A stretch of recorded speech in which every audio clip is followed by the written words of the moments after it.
at Ross. On this top of the food chain, scientific channel, we investigate many different anomalies and various tenuous phenomena that the powers that be, like NASA and the global Illuminati conspiracy, conspire to hide from us. Welcome to this trash world, the Xerax, of Xerax.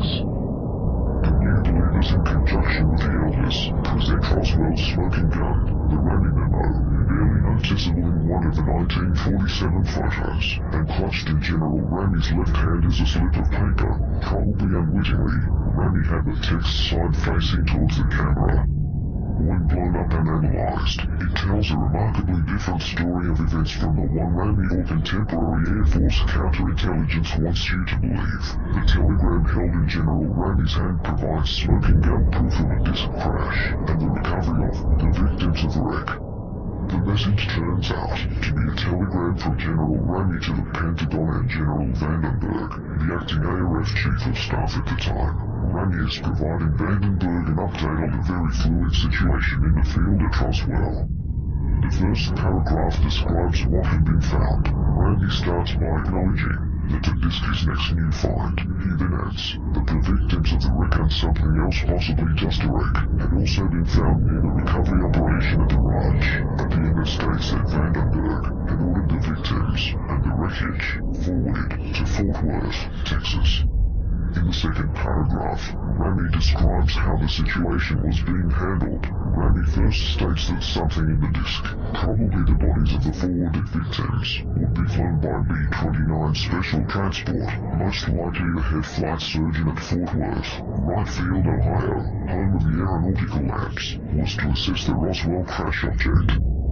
Finally, Ramey outlines how the situation was being treated publicly and how they were going to cover it up. First, he assures Vandenberg that the earlier highly inflammatory Roswell-based press release was the work of an Army counterintelligence team, but that the next sent-out press release would be of weather balloons.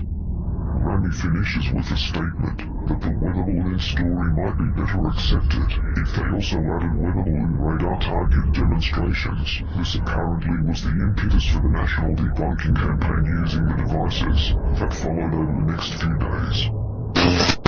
There is no question that Ramey's message, even when greatly enlarged and then enhanced by computer, is a very difficult read because of fuzziness, film grain noise, uneven development, photo defects, paper folds and tilt, shadows, and text obscured at the left margin by Ramey's thumb.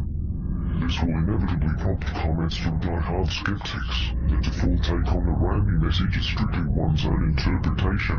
However, there are various keywords and phrases that can be readily seen by anyone, even in lower resolution scans of the message.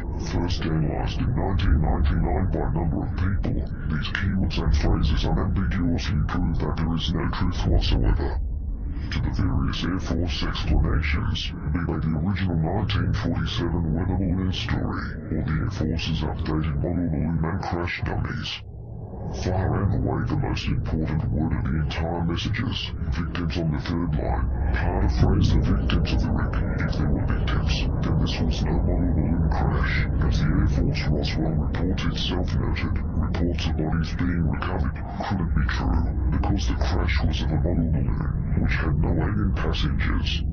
Of course, Ramey's mention of victims in 1947 also disproves the already preposterous crash dummies theory. The only way these 1950s crash dummies could be victims is if they also time warp back to 1947.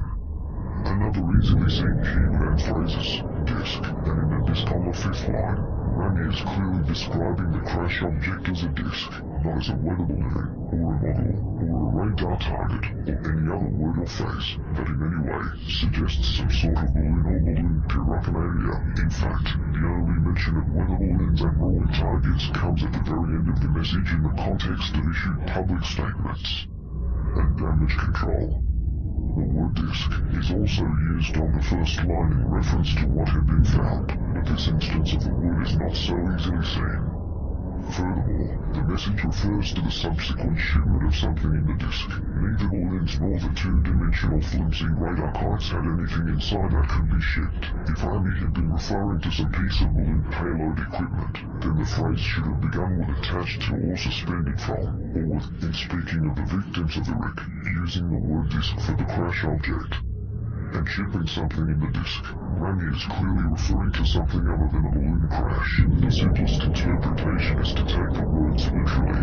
There is no reason for Ramey to be describing events abstractly in a secret communication to his superiors. This was the crash of the so-called flying disc craft with the dead crew found on the inside, as corroborated by the testimony of military and civilian witnesses. Ramey is quite explicit about the existence of bodies and the crash object being a disk. The only thing not made explicit in the message is the exact nature of the bodies or disk.